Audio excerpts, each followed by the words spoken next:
he's saying, listen, basically he's saying, check it out. Been there, done it, own the t-shirt. 700 wives, 300 girlfriends, fellas. If you think women are going to give you significance, listen to me.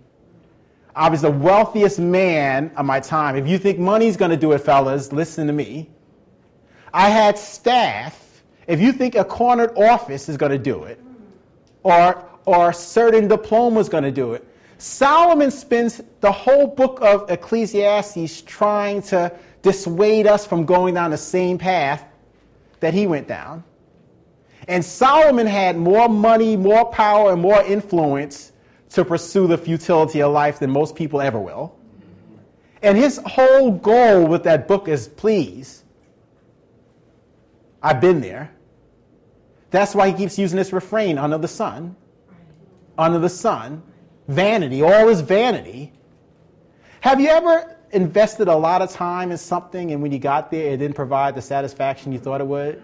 It could be a diploma. It could be a promotion. You couldn't wait to get that promotion till you realize the additional hours that accompanied it.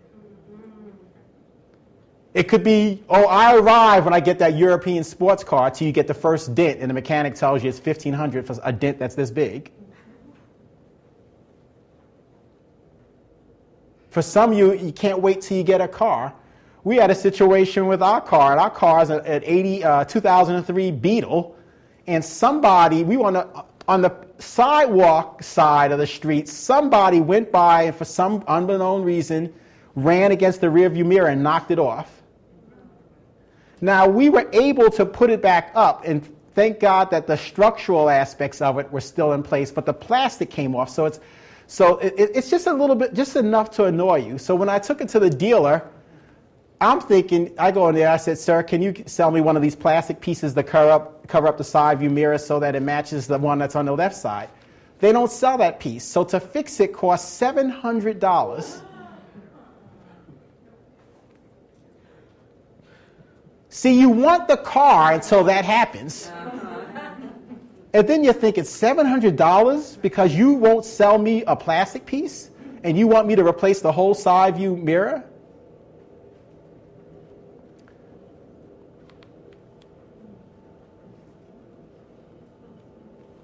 The next point we want to make about men is most men suffer silently. In other words, as I've said before, they're screaming at a frequency only they can hear.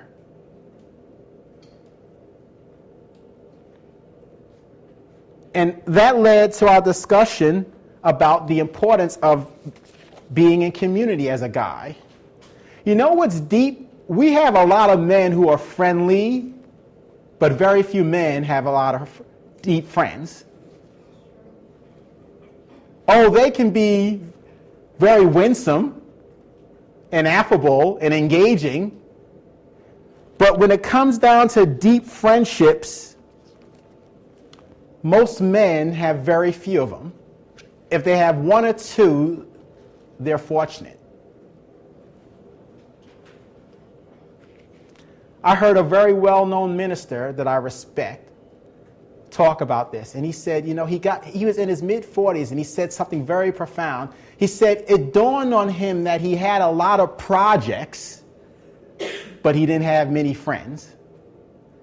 And when he said projects, in other words, people he was working on, people he was investing in, people who viewed him as a mentor. He had a lot of those in his life, but he didn't have many deep relationships. As I get older, if someone were to ask me what is the biggest or most dangerous hidden killer of men, I'm not going to say cancer. I'm not going to say drugs. I'm not going to say alcohol. I'm not going to say hypertension. You know what I'm going to say? Isolation. Isolation. Listen to this. I came across this in my research that was very profound.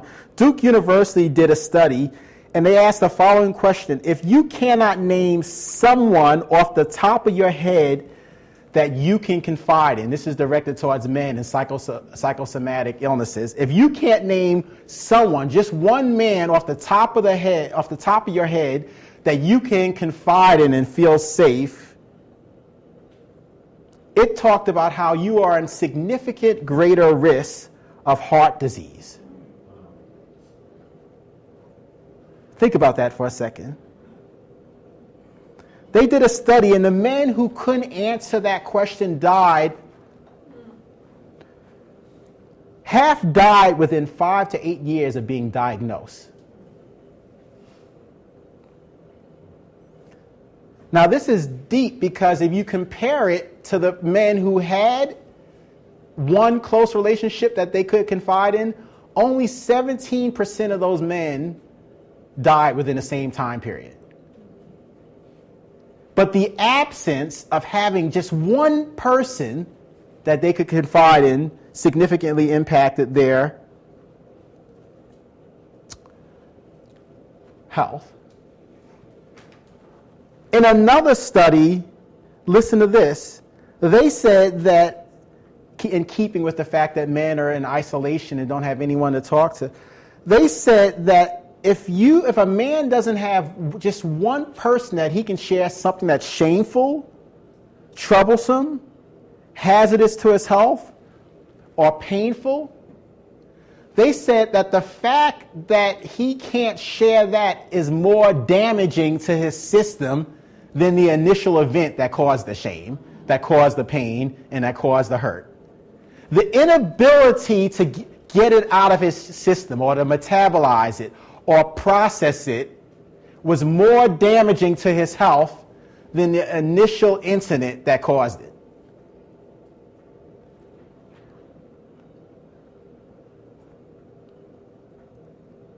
The average American male has a life expectancy that's 8 years, according to this study, 8 years less than females. 8 years. They commit suicide 3 times as often.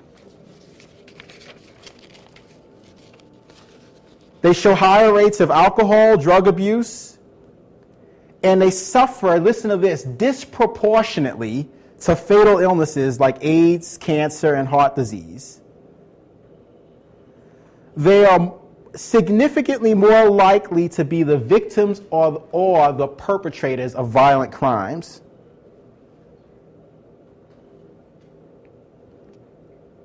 And are significantly more prone to addictive behavior. So, as we pick up with our new material today, we want to, if we're going to become a man who matters, and I remind myself of this daily. I talk to my wife about this. I make a conscious effort to reach out to other men. If we're going to become a man who matters, we must realize and acknowledge that one of the most dangerous things that we can allow to be pervasive in our lives is isolation. Men become men in the presence of other men. Men become men in the presence of other men. And last week we spent a significant amount of time discussing the advantages and benefits of male relationships. Men become men in the presence of men. I want that thought to settle in. Because there are a lot of guys who are very comfortable just being around women. But men become men in the presence of other men. Now let me talk to you very quickly, fellas, about 4 types of male relationships in light of this. I think between last week and this week, you'll get my point that there's a danger in being isolated.